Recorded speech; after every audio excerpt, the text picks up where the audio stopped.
જુનાગઢની દાસી છું. જુનાગઢમાં લડાઈ ઉપડતા આ બાળકને લઈને ભાગી છૂટીશું.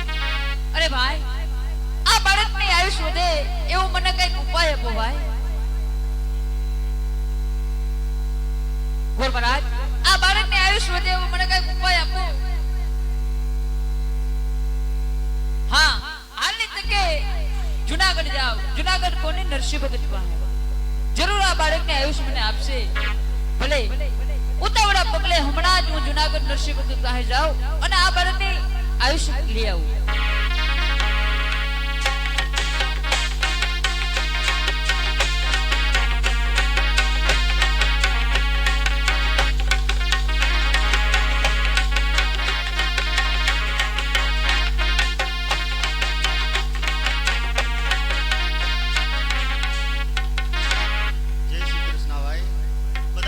શ્રી કૃષ્ણ ભગવાન કૃષ્ણ કનૈયાલાલનું નામ લ્યો, તેથી કરીને મુખ પવિત્ર બની જાય અને આખા દિવસના જે પણ કાંઈ કરેલા પાપો બળીને રાખ થઈ જાય. તો આજે ભગવાનના ભજનનો ટાઈમ થયો છે, તો 5 એક માળા ભગવાનની કરવાની છે. માટે 5 માળા કરીને ત્યાર પછી આરતી કૃષ્ણ કનૈયાલાલની કરવાની છે. તો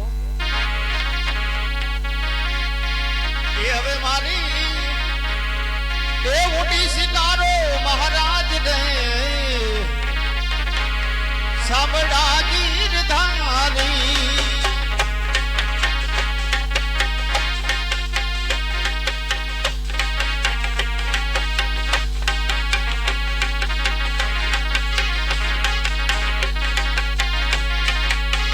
એ મારે એ એક તમારો આધાર રે સાબડા ગીરધારી.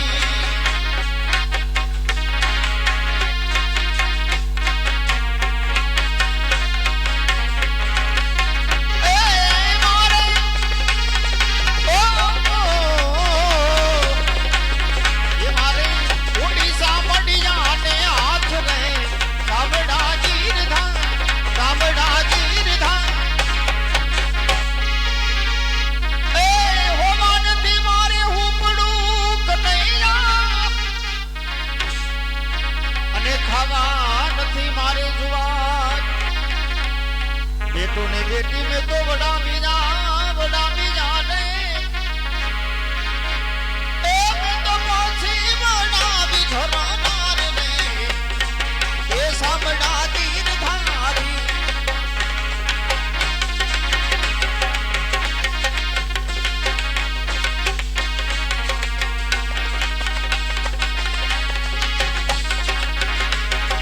ए द्वारिका नो नाथ मारो राजा रण छोड़ से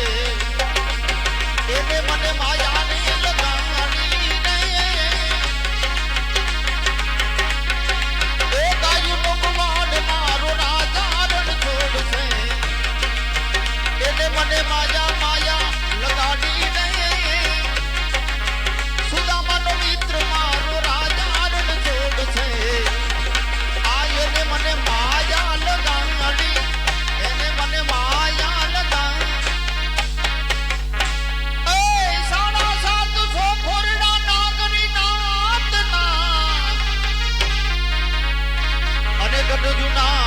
છે મોજા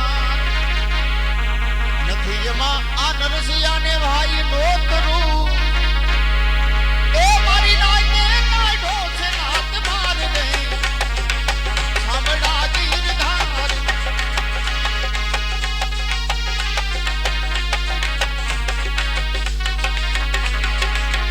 એ મારી નાયને કાઢો છે નાથ માર દે સાંભળા ગીરધાર સાંભળા. ભગવાન કૃષ્ણ કનૈયાલાલ નો છે ભાઈ. જે પણ કોઈ આવે એને માન સહિત ખુશીથી અંદર આવવા દેજો. આ દરબાર ભગવાન કૃષ્ણ કનૈયાલાલના દર્શન માટે ખુલ્લા છે.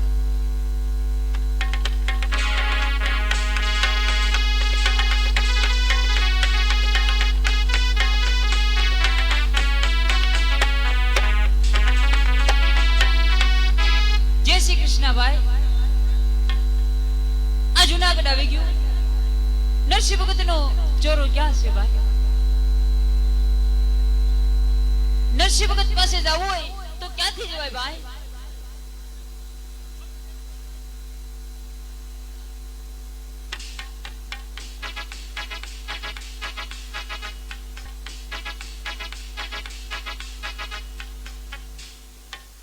જય શ્રી કૃષ્ણ ઋષિ ભગત.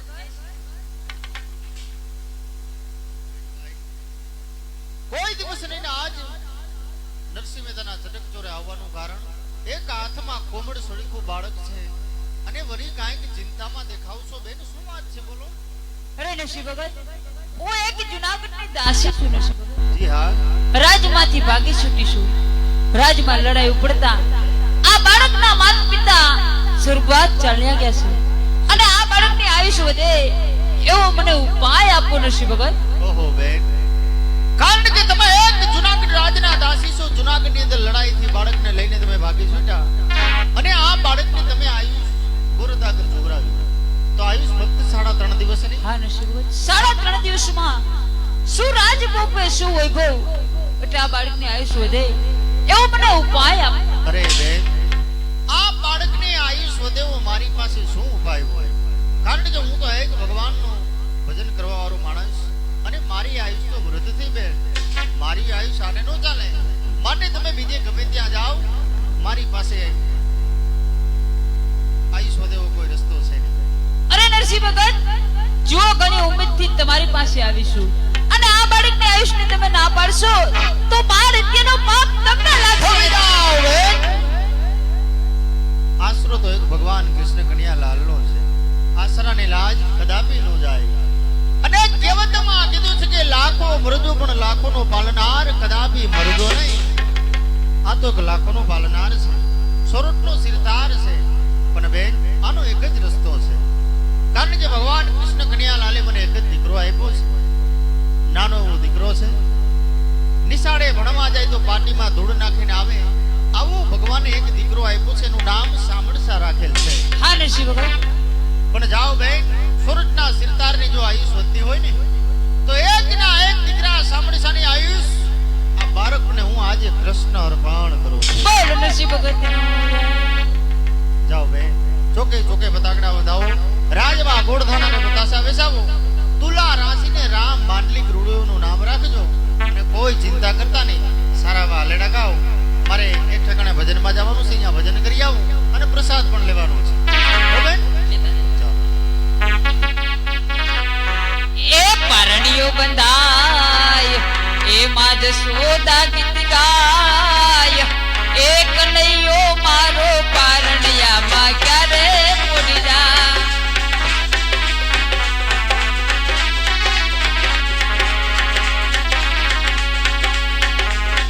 એ પરણિયો બંધાય માં જ સોદા ગીત ગાય. એ લાલો મારો પરણિયામાં ક્યારે મોડી જાય.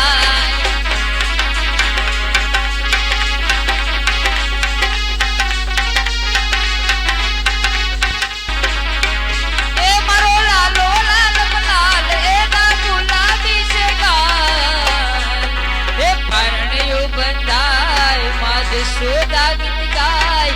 એ લાલો મારો પરણિયામાં ક્યારે પોડી જાય. એ કનુડો મારો પરણિયામાં ક્યારે પોડી જાય.